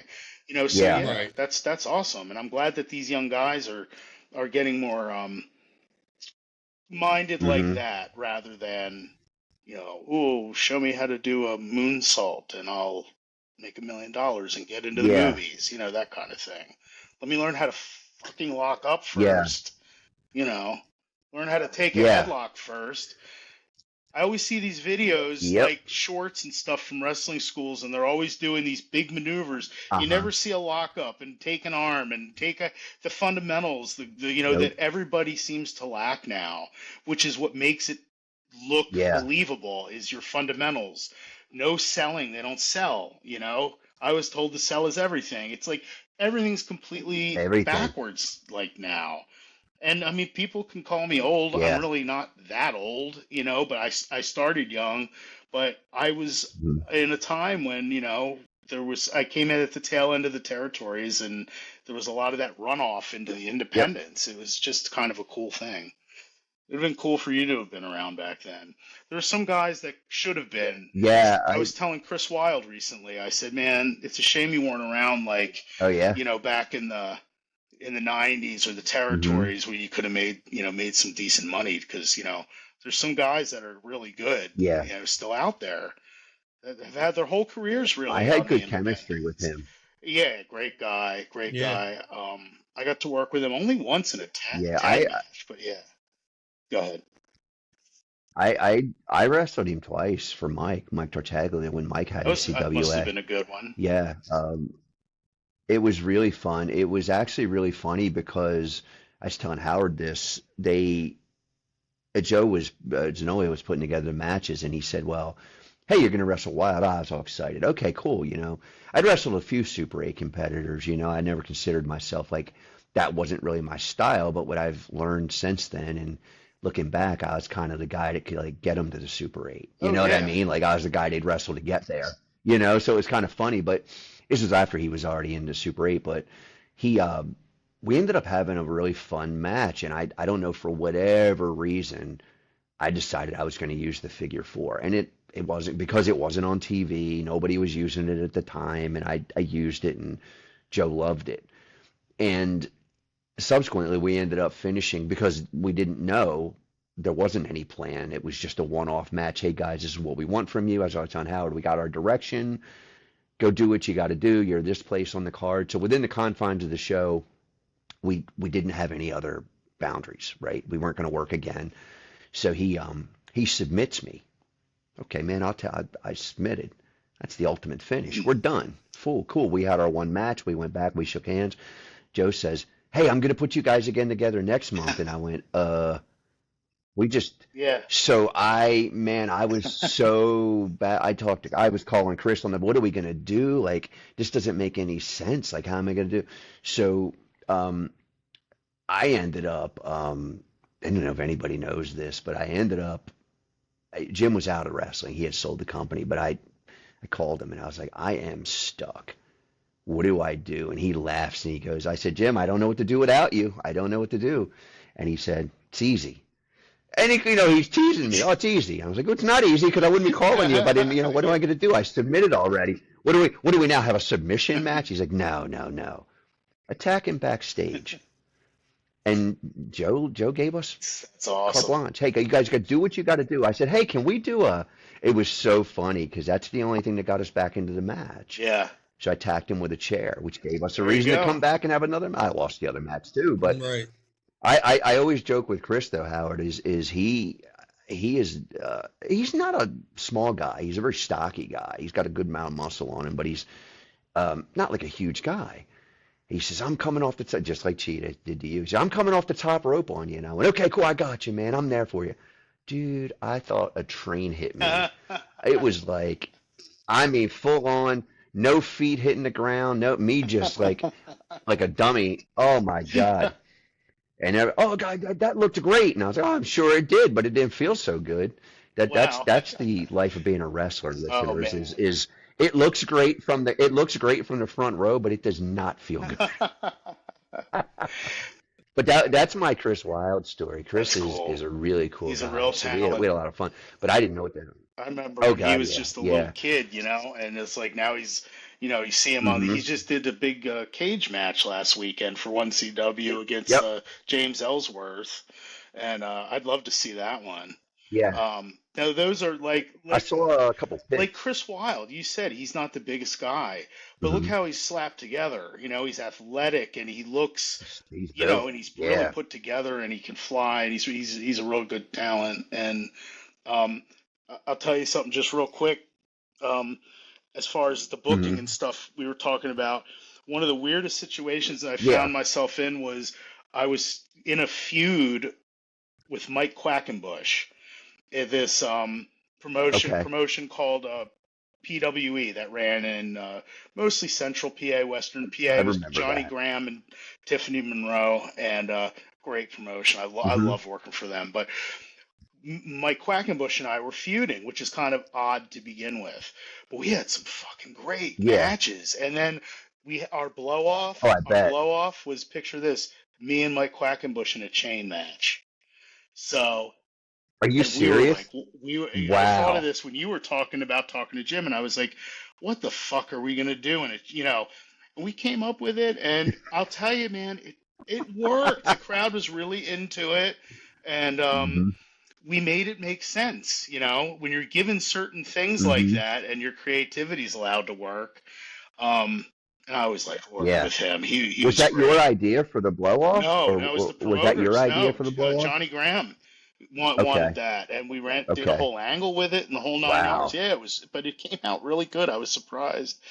Um, and I wanted, Well, you always worked really well with the smaller guys. I thought you had some really classic with the big guys too, like Patch, and yeah, there's Patch was another guy that was awesome. intimidating Oh, he was looking. great. I love He was working with great, him, really man. nice I guy. love working I with mean, guys where you could like lay shit in on each oh other, yeah, boom, boom, and not worry about. yeah. But I was going to say about you, one of the things Hmm. I thought that you had really gotten a grip on. I remember in the beginning with aggressiveness. You were having a little trouble Hmm. bringing out. I always liked your kicks in the corner. When you had a guy down and you'd come Oh in with yeah. those like the kick, you kick them, boom, boom, boom. It reminded me Hmm. of like on the cover of the videotape of I Like to Hurt People. Did you ever see the cover of that videotape? It's Dusty Oh, Rhodes Where yeah. he's and stomping like Uh-huh. on him. mid Hmm. Yeah. stomp. Yeah, Yep. Uh-huh. that's your kicks reminded Yeah. me. Always remind me of that because you come up high. Oh, Because I thank you. remember how you were needed to be more aggressive and you really got a hold Yeah. of the I hang didn't of want to those. hurt anybody. No, and you're not, and you can as from a working point of view, you Yeah. can tell you're not. But I mean, those look really good. Those always look like you were the aggression was there, and like you were really stomping a mud hole in them. Oh, thanks, Yeah, man. those always looked real sweet, and the the I, punch I too. Yeah, man, I still work on that. I remember working with you, and I think that's when I got really comfortable with aggression because you would lay it in. You're like, I'm going to lay it in. And it was always in a really, safe spot. Hmm. And I would go back and I'd watch the tape and be like, oh, that looked way worse than it felt. You know what I mean?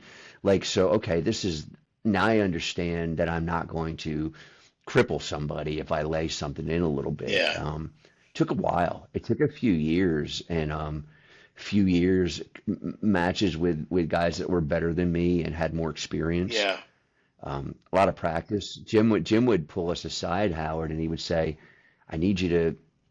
I want you to pull your foot back further on the kick. Okay, you're drawing back, draw back on the punch." And I'm thinking, I boxed, and I'm like, I would never telegraph a punch like that. He's like, it's wrestling. I need the crowd to understand that's what you're going to do, the big bow and arrow type of deal. You'd never draw back like that in a street fight, We call it, unless you want to get clocked first. indicating. We called it Um, indicating the punch, and that's mhm. exactly what you're saying. Yeah, exactly. But it It's was an funny, so, art form. talking to Mozart and the respect that he has for you, Glenn.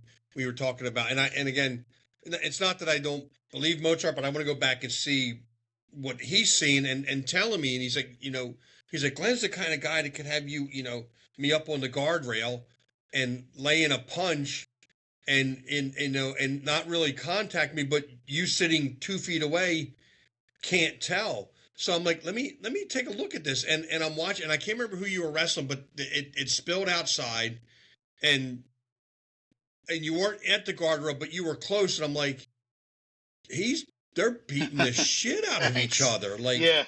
and that's what, like, and the cameraman's right there, and listen, I mean, I'm looking at it from a camera lens, but I'm like, it really looks like Thanks.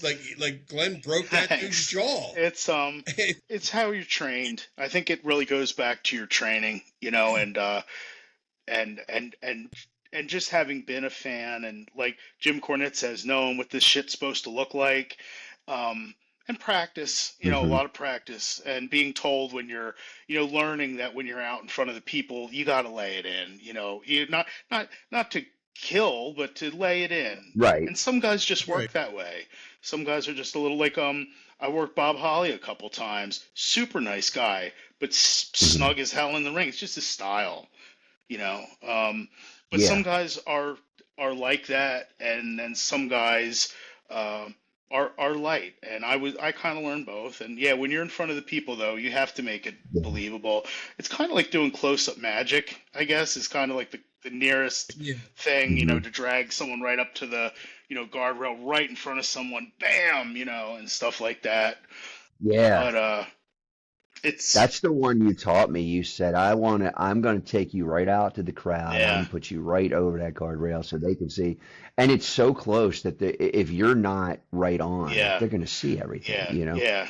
It was magic. It was performing magic to me. And Thanks. I said, I have to learn this. And then that's the interesting thing, Howard, is when you would get into the training setting, I'm like, can you show me that?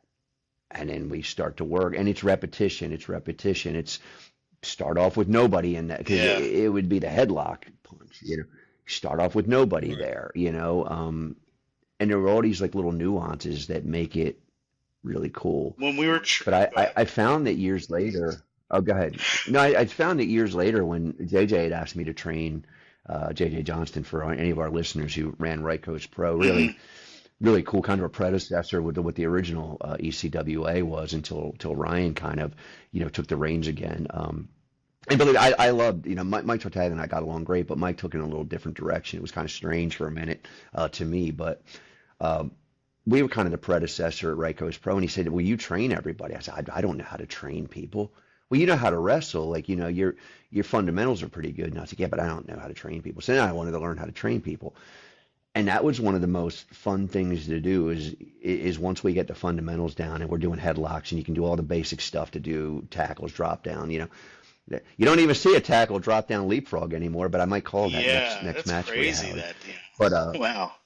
you don't, yeah. But Well, see, you're a good the communicator. punches were really You're fun. articulate. You're very articulate, and I think that's the main Well, thing thank in you. communicating to people too. I mean, you can show them physically, but if you can explain why and the psychology of it, that goes a long way. And I think that Larry, my trainer, was like that. And I think when they can explain, and like you, Yeah. I'm sure that's one of your big strengths, is that your ability to explain why you're doing it, Hmm. how it should look, and to convey, you know, when you take the wrist this way and dive around, I can just see your communication skills being Yeah. very important like that. Because if you're a meathead and can't get the point across, so I like arm work. I was telling Howard one of my favorite things to do is to work on an arm. A leg to me is difficult because you take away a lot of what they can do in the match. It's a unique Yeah. it's a unique psychology Yeah. story to tell, but you got to be very very careful because you can have a boring match really quick, or a match that doesn't make any sense because you're working on the leg and then they get up and run. Yeah. You got Well, to you be very can't, yeah, you careful. got to Right. avoid Um, that. It's like raking someone's eyes mhm. and whipping them into the ropes. Yeah. You can't work on someone's leg Oh for yeah. 5 minutes and then whip them off for some hmm spectacular move. It's bullshit. Yeah, Exactly. the Andersons were good at. And the one thing I remembered about The watching, arm. especially Ole and Arn Anderson, was working the arm, The arm. and even to the point to where they would, when they would body slam somebody, they would take, Yep. their arm and tuck it Yep. behind their back, and then drop them on their back, just to accentuate. Listen, we're still working the arm, and the guy would Oh get up and man. he'd be working his shoulder, but you can still Yeah. do so much more because listen, he's only You got can one move. bad Right. arm now, Yeah. but he Right. can still Right. move. Right. And that's I all they did started. was work the right arm and the left arm the whole match. But it was it was That a was a 15-minute great thing, match, though, and they that worked you the Yeah. arm never the whole see time. now. That's what we would do, is like work a back, work a Mhm. neck, work a body part, Oh yeah. wear a guy down. That's what it was about then. And a key, again, I have to stress, believability. That was the key. And now Yeah. that's just out the window now. That's like the last thing anyone's concerned with. So it's totally different worlds. Yeah. It really I is. saw. I was watching, as Howard was saying, I was watching like those shorts that come up on my Facebook, and a lot of I have a lot of wrestling content that pops up, and Sure. some of it's really cool. Some of it I'm like, Yeah. okay, that's a little suspect. Like a lot of the training stuff I see, and I was telling Bob the same thing, is not the basics. It's like I mean, are you trying to sell me to go to your school because you're moonsaulting on a crash pad? But Right. I haven't seen you do a headlock Right. yet. Right. Right. But I was watching one, and I thought the guy's, I forget his name, but he seems pretty good, but. And I'm not sure that I disagree. I'm just kind of trying to understand what he was saying. He was like, oh, it's kind of like this thing where everybody tells you have to work a body part and you should be coherent. And, but I disagree. I think you can work any body part. And I'm thinking, and I honestly thought this, yeah, if you're Glen Osbourne, because you know the psychology of how to do that. But you got to be careful with that because if not, you just look incoherent. Like, what the hell is he doing? Now Yeah. he's kicking a leg. And that's what happens in WWE. There'll be a dragon screw leg whip for no reason. Yeah. But you don't use that. Like, I'm Right. like, why did you do that? Right. Or it'll be to like the right leg, which is like, okay, are you lucha now? And you didn't do anything with it afterwards. Right. So I think you can feign working. I can go in and I'm going to be a big man, little man match. I'm going to go after Glenn's leg. I'm going to go after Glenn's leg, but Glenn fucks up on an elbow drop. Well, now I'm on that arm. Right. Right. Do you know what I Right. mean? Like that could make a lot of sense to Right. me. Right. Right. So I don't know in what context he meant it in, but I'm like, okay, why don't younger guy, and it seemed like everything I'd seen that he was doing, he had some really cool arm lock reversals that I was like, whoa, that's pretty neat. So I don't want to discredit him, but I was like, I don't know, man. I think that should come with an asterisk, like if you know what you're doing, Yeah. you can work multiple body parts, or Right. you don't work any, because as Jim would often say, I still discuss philosophy with Jim, and it blows my mind. I learned something. He's like, it didn't used to really be a thing necessarily, especially with the regional promotions and territories, to work on a body part, because then you're kind of, or to even have an established finish, because then you're locked into that's what you have to work Yeah. to. Yeah. So you just do something very generic, like maybe a back, like I body slams and do things like Right. that. Because we were discussing like what finishes, what they mean, what they don't mean, how they're bastardized, and everybody kicks out of Oh them. yeah. And I for years didn't have a finish. I Mm. just didn't. I was a heel. I didn't really need a signature move. Yeah. I had a few that I did, as you know, but I didn't really. If somebody was like, "Hey, you're gonna go over tonight. What's your finish?" And I was like, "Schoolboy with a handful of trunks. How about that?" Yeah. You know what I Exactly. mean? Like, like I don't know. I mean, how about my feet on the ropes while I pin? I don't know. Yeah. I mean, I just never thought about it, and it was thought provoking to talk to him about that, because it's like, okay, how do you bring that classic philosophy, which worked for decades, if not almost a century, into a modern context? Because I think you do have to progress the product. Definitely. You have to progress the sport, but how do you progress the sport without changing what the sport is? And I think that's probably the biggest challenge we might face. Yeah. I'm all you know? for. I'm absolutely all for. I mean, I don't think everything should be like it was. It has to evolve, but evolution doesn't always Hmm. mean Right. elevation. You know, I mean, things evolve in the wrong Hmm. direction too. I'm not saying it's like that with all of wrestling, but I think as Hmm. our taste, wrestling is always reflective of the taste of society, and I think as our we've become more sated and less and more Hmm. desensitized.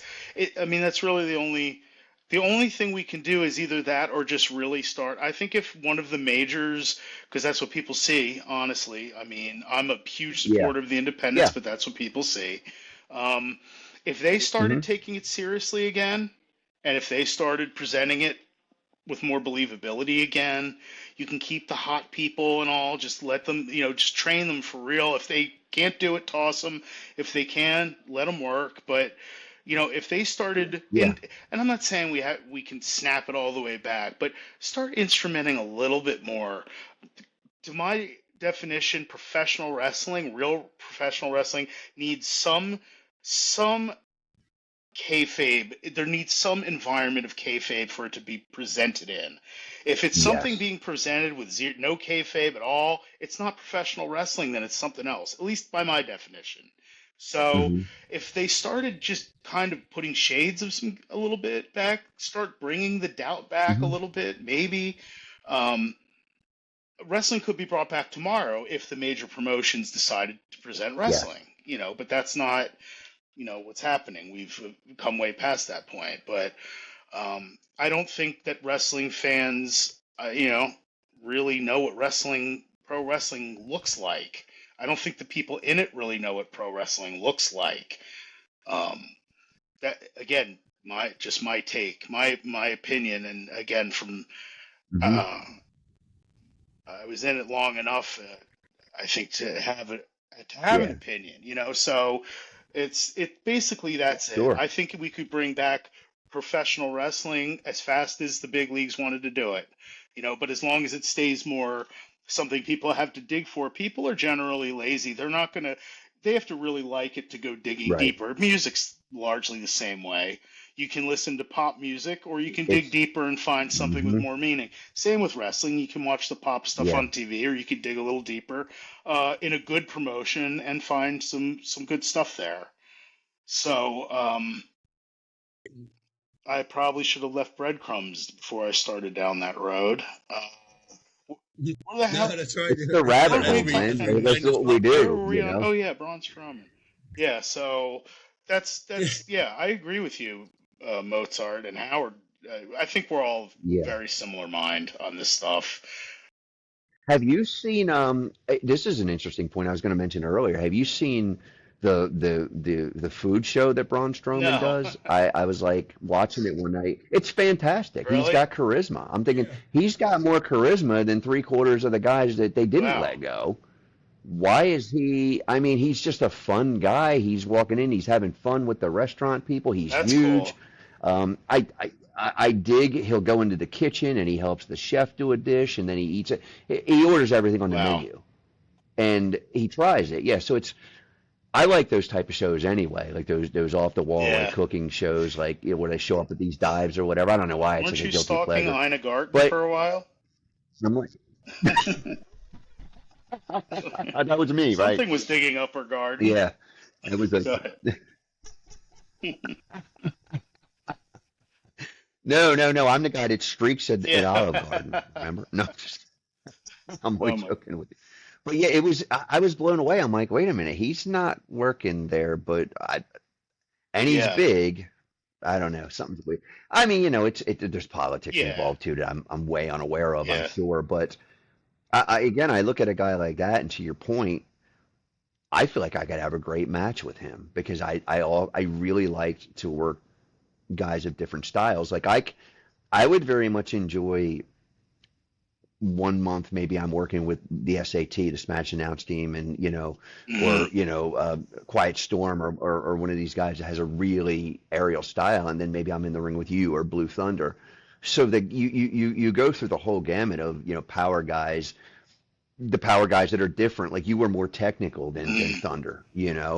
So we could do whole, we would be more likely to exchange holds. I feel like if you mix a roster up like that of Yeah. different types of personas, you can have two big men on the show like Sure. we were talking earlier, but I would like to see, I think it would be more believable for me, and again, I'm sure none of the powers that be listen to us, but man, I wish they would. If I'm going to see Gunther on a roster, I'd like to see him in a different role because I'm not buying him in what they're selling me Right. right now. When I have somebody else that looks more athletic, moves better, is being positioned literally in title matches Yeah. at this point. So let's position it different, I mean, you could have Bruiser Brody on a card, and you could have Stan Hansen on Yeah. the same card. They're both brawlers, Yeah. but they're Yeah. different, Definitely. Right. So Brody was much more technically sound than people give him Mm-hmm. credit Mm-hmm. for.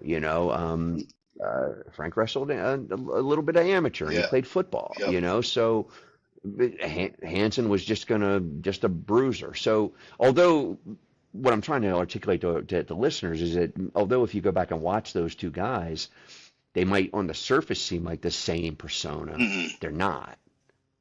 They're very different, and that's what made it Yeah. believable. Again, like to your point, to not just generically pick a name, so I got to put a guy to the Yeah. name, or I've hired a guy, but I got no idea why I hired him. But now I got to find a name for Right. him, Yeah. Exactly. like like Mozart, like Fabulous Guys, Fontaine, Mozamania. as we wind this down, it's been a Yeah. great show, Glenn. I Oh yeah, we could appreciate go it. on for hours, I'm sure. Yeah, we could go on, and Yeah. unfortunately, Steve's going to have to edit this, and Steve puts a lot of production value into Yeah. into the Thanks. show. Thank you, Steve. How many names did we drop? Love 'Cause- it. Seriously. Well, Glenn, one of the things that we like to do thank here on you. this show is we like to drop as many wrestlers' names as possible because Steve likes to put Okay. graphics up. And I say, Yeah. why waste the time? But if he's going to do it, I'm going to drop as many names as possible. Yeah. Nothing I'm wrong with just that, kidding. right?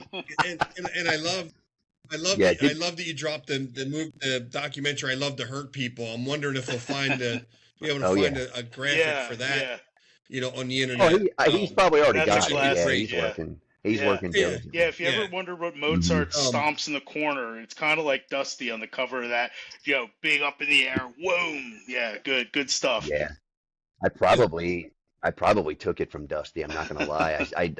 I always said if I ever met Tully Blanchard again, I'd probably owe him a lot of money because I took him and Bobby Eaton's arsenal and just made it mine. I was like, okay, okay, works for me. You guys aren't really active anymore, right? Okay, I'm going to do that now. Isn't that how it works? I don't know. Nothing new under the sun.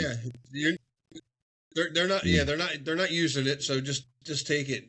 Dust Yeah. off, polish Why it up, not? and use it. Yeah, man. I don't think I've ever made up a single move. I never innovated a single move, but I've certainly performed a lot of stuff that was You done gave before King me. Kong so. Bundy a brainbuster suplex. That was the first one he ever took, if I remember. Yeah. Oh, he yeah. went up light. Yeah, Definitely. exactly. On the floor. Exactly. Yeah. That was probably in J.R. Ryder's father's bar, Yeah, and right. there was probably a lot of drunk midgets involved, and La was probably there somewhere. Yeah, Yeah. I'm pretty sure that Oh, happened. my God. All right. It's always a pleasure My talking pleasure. to you, man. I Thank enjoy you very much. you being here and being part of this. Yeah, thank you, It's Glenn. been great. Thave very much. I appreciate we'll have it. to have man. you on more often. But you see, this is even kind of more off the rails than the show that we do on the VOC right. Nation, because it just That's cool, we, though. sometimes we'll start out talking Well- talking music or TV or Well, speaking That's of cool, music, and if we're going off the rails, we might as well. Steve, can you get Sharon Osbourne's number in your phone and let's license Crazy Train because I'm still upset I didn't get my 5 days Right. bereavement for Ozzy passing. I tried Yeah. at work. Boss said, "What's wrong with you?" I was like, "Man, I had a family member pass." He's like, "What's his name?" I said, "Ozzy." And as soon as I spilled it, he's like, "No." I was like, "Ah, come on." man. I tried. Gee. Right? but Ryan, just don't disconnect yet. Once we stop, I just want to make sure everything's Sure. uploaded. That way I don't have to bother when you come back. Sure. But Steve will text you You at know, 3 in the morning. Glenn, can you jump back on? yeah, you'll get a text from him. So that happened to me. My part wasn't uploaded, and I had to go. And the thing is, you got to use the same device that you were on that night. So Game it's a over. laptop or phone or whatever. You got to go back to that device and use it. It doesn't happen often, but I mean, it does happen sometimes depending on our internet Yeah. connection. Um, Yeah. but this The has been a secrets great of show, guys. production, I man. appreciate Definitely. it. Absolutely, man. And let's Yeah. hope that the talent in the mainstream products, there is a lot of Yeah. talent up there. Let's just hope that There is. let's just hope they get a chance to maybe get out from under the corporate thumb a little bit and, learn some good Yeah. stuff and show what they can do. I'm rooting for everybody up there. So, Me too. hopefully wrestling will come back. And by the way, Mozart, I just saw at the Super 8 tournament, the ECWA Super 8 tournament on March 14th in Morganville. Our good friend Shay Morrigan is the first entrant or first participant in the Super 8 Nice. tournament. He's good. So we'll see what kind of competition he Oh, yeah. Very gets. cool. Going to be a great time. Yeah. I already got my tickets, although I got to tell you, Mozart, that I Mhm. think there was a conspiracy Oh, Lord. because I tried logging in on Sunday and it wasn't working. Cheyenne So I locked you reached out. out to the ECWA president, Cheyenne, and he said he would take care of it. Still wasn't working. He was throwing roadblock Oh, after no. roadblock, so I Well, he wouldn't be didn't able want you to there. attend the show. But I got my Nice. tickets. He so wants I you will in the be parking there, lot. and I will be sitting Any front fans row. that have a chance to take in a Super 8 tournament, it's really going to be one of the highlights of the year, I can guarantee. I mean, even if we don't know who Oh, yeah. everybody is in it yet, that show always knocks it out of the park. So get your tickets. It's going to be great. Oh, man. Definitely. Yeah. Yeah. Bell time at 6 Cool. p.m. On March 14th up in Morgan at the Jersey Dugout in Morganville, New Jersey. So you want to get your tickets. I think they're going fast. Nice. And yeah, you will see a lot of great talent. It's a great tournament. So I'm looking forward to it. Looking forward to kicking off the ECWA year Definitely. there. A lot of exciting stuff happening there. But guys, have a great night. Yep. Thanks, You too. Howard. And we'll be digging this rabbit hole again next week. Yeah. Until Got to then, come back, Glenn. everybody You got to come back. We only scratch the surface Yeah, every I know, time we it's talk. crazy. It's unreal. Have to do a You know? marathon. Yeah. Yeah. Yeah, Thank you my so pleasure. much. Thank you guys. Yeah. This is a lot of fun.